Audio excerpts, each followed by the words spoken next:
The other storyline is Cam Heyward. Wants an extension, isn't going to show up to OTAs. Probably not a big deal until minicamp. Definitely a big deal during training camp. Me and Nick talked about it yesterday and, kind of gave our opinions on how there's probably two sides to this coin. I want to hear yours. What's your thoughts on Cam Heyward wanting an extension? I don't know. I want to call it a holdout, but it's technically not a holdout. He said it this morning or yesterday on his podcast that, look, it's OTAs, it's whatever, but he always shows up to OTAs. And if he's making it publicly known that he's not coming, is that not a little bit more than maybe nothing? What were your thoughts on the whole deal? Yeah, it's not technically a hold-in yet. Or hold-out yet. This is like when a kid in college, announces that they intend to enter the transfer portal, but they just haven't actually yet. So we'll wait to see what actually happens next week when Cam does or doesn't show up and when they do or do not have a deal. But this just kind of seems like standing operating procedure for a player of both Cam's stature and his age, and a guy who has his kind of longevity with a certain organization. I don't think Cam is wrong to ask for more money, to ask for an extension or anything like that, to ask for a little bit of a show of faith from the Steelers. And I don't think the Steelers are unreasonable to be a little bit skeptical about it. I think I saw Cam say earlier today or yesterday on his podcast that it's just contract negotiations, and that's really all it is. I mean, I don't think this reflects any kind of ill will from either side towards the other. It's just what you got to do when you're Cam Heyward, when you are, let's face facts, running out of time to make a healthy chunk of change in the NFL. He's 35 years old. I think he can still produce at a high level, so I still think that he is worth a good bit of money to the Steelers, but this is just what happens when a good player kind of gets towards the end of his career.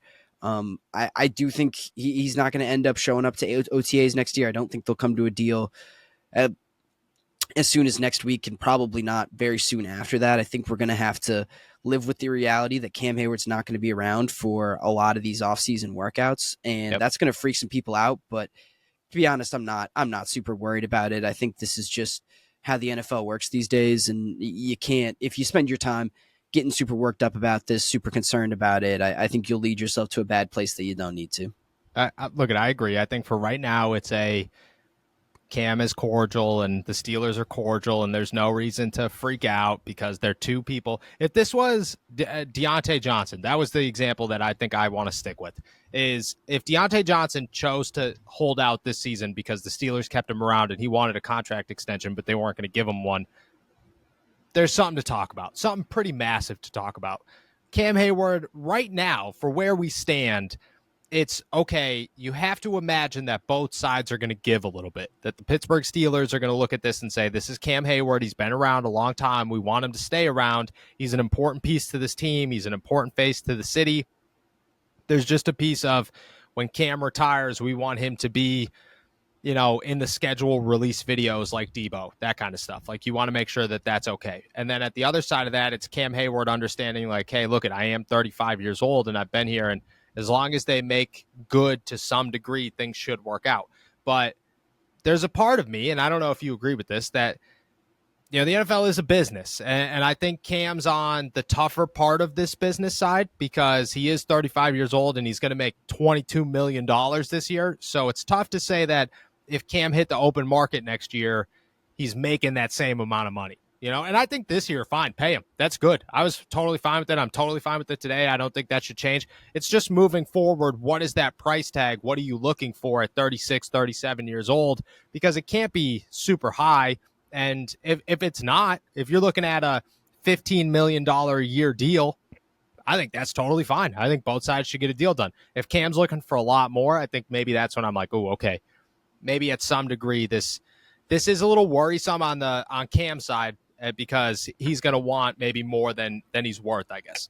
Yeah. And I think your spot, I think you're right. He is going to ask for a little bit more than that $15 million number that you threw out there. If it's closer to like $20 million, that's probably what I'd expect him to lead with. And I think the reality of the situation is Cam is just simply not going to get that, whether it's from the Steelers or anyone else. I just can't imagine that there's anyone out there really itching to throw $20 million at a 30. He's going to be 36 by the time his current contract ends. No one's going to be itching to throw $20 million a year at a 36-year-old defensive tackle. And that's even understanding that, last year was a down year from him. He missed some games, but I don't think you can count on, the injury history getting even better as a guy transitions from 35 to 36 and onwards and onwards. So, Cam, I think you identified the right thing there is that I think the only thing that you're really worried about is the relationship souring at the end of Cam's career with the Steelers because, even if he does end up moving on, even if he does end up getting more money from another team, you don't want it to be because the Steelers said, well, forget you, and they kicked him to the curb. That's just not what you want. And you hope Cam can kind of, that the Steelers might pay a little bit more than they want to.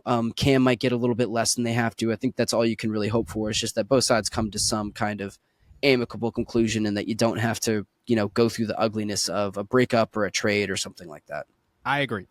And, that might be, I think that's very far from where we are today is anything. And I think both of us would agree that like a trade, Cam getting out of here in 2024 is very unlikely, at least right now. If something, I think something very drastic would have to happen before the Steelers are like, all right, Cam, you're out of here. Like, no way. Like, I don't know. I just can't, just knowing Cam, the Cam side of things, like who Cam Heyward is as a person, he's as professional as they come. He's as good guy as they come.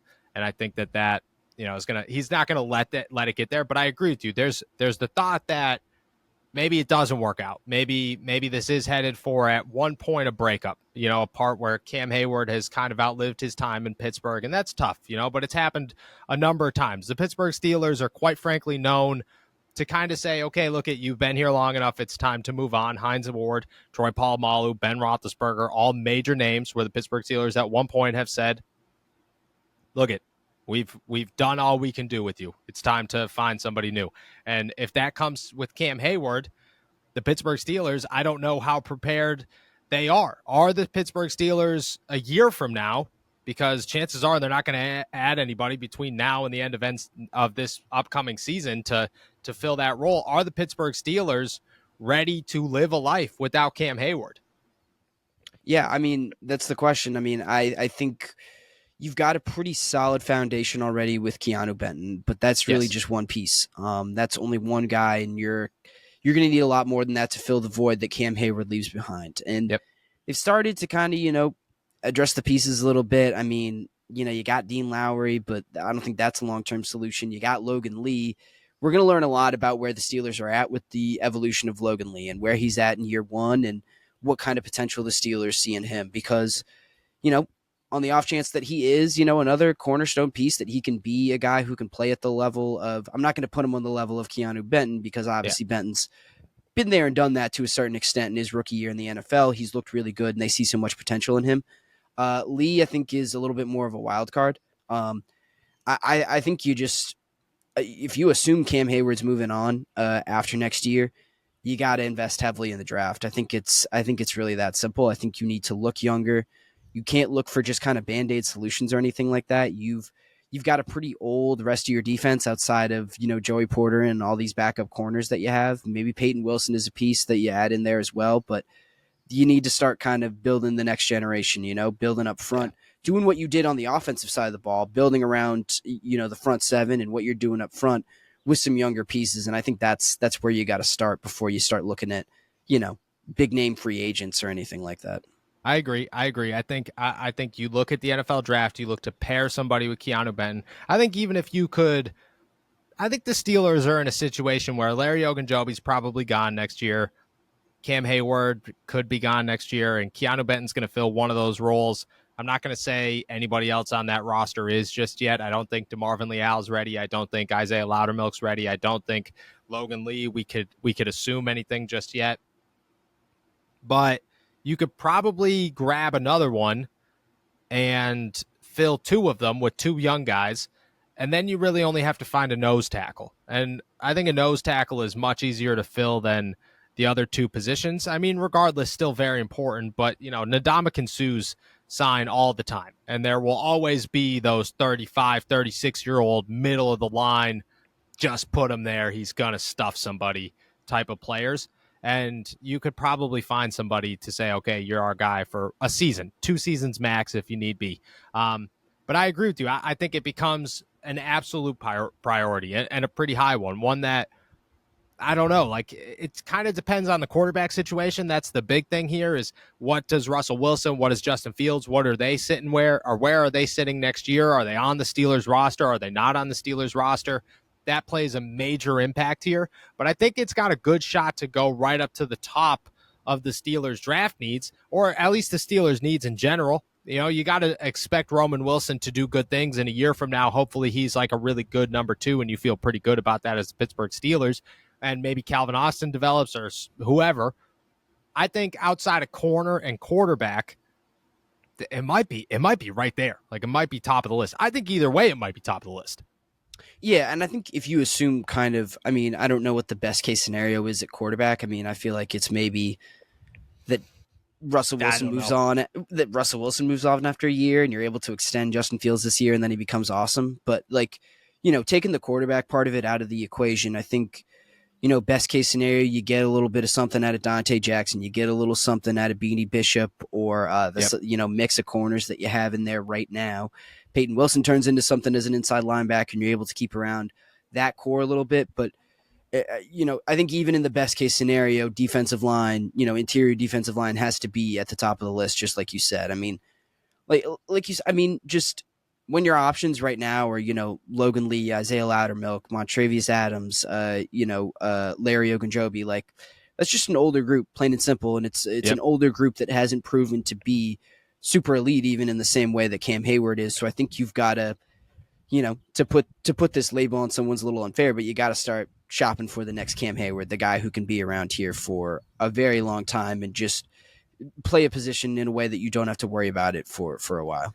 And I agree with that. And I also think that at one point you have to make that decision. And I'm not trying to be pro or con or anti keep Cam Heyward. Yeah. But I'm just saying at some point you have to make the decision of Cam's contract is costing too much to the point where it's time to find the next Cam.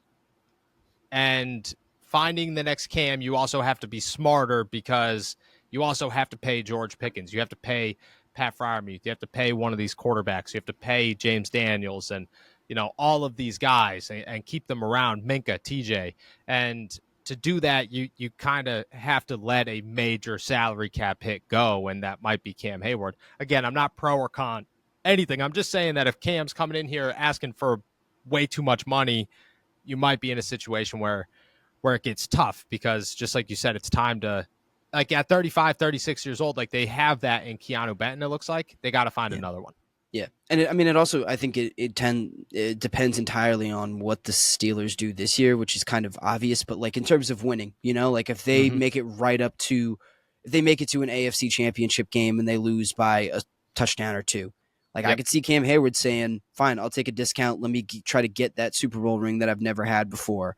You know, if they do win a Super Bowl this year, you know, by some crazy circumstance, like I could see Cam just saying, okay, cool, I can move on without any kind of, you know, regrets or anything like that. I can close the book on my time in Pittsburgh, which I really enjoyed, with a Super Bowl ring and kind of go out on top. Like where, and I think the same thing happens if they get smoked and miss the playoffs or, you know, get bounced in the first round again. Like, then it's a complete wild card. And I don't know if Heyward comes back and says, all right, let's keep pushing. We got something here. We can try to make this happen again. Or just says, I need to go somewhere where I can win, you know, immediately. So I think there's so many variables that have to play out over the course of a season that will also play a really huge factor in how the Steelers approach it and how, even more importantly, how Cam approaches it.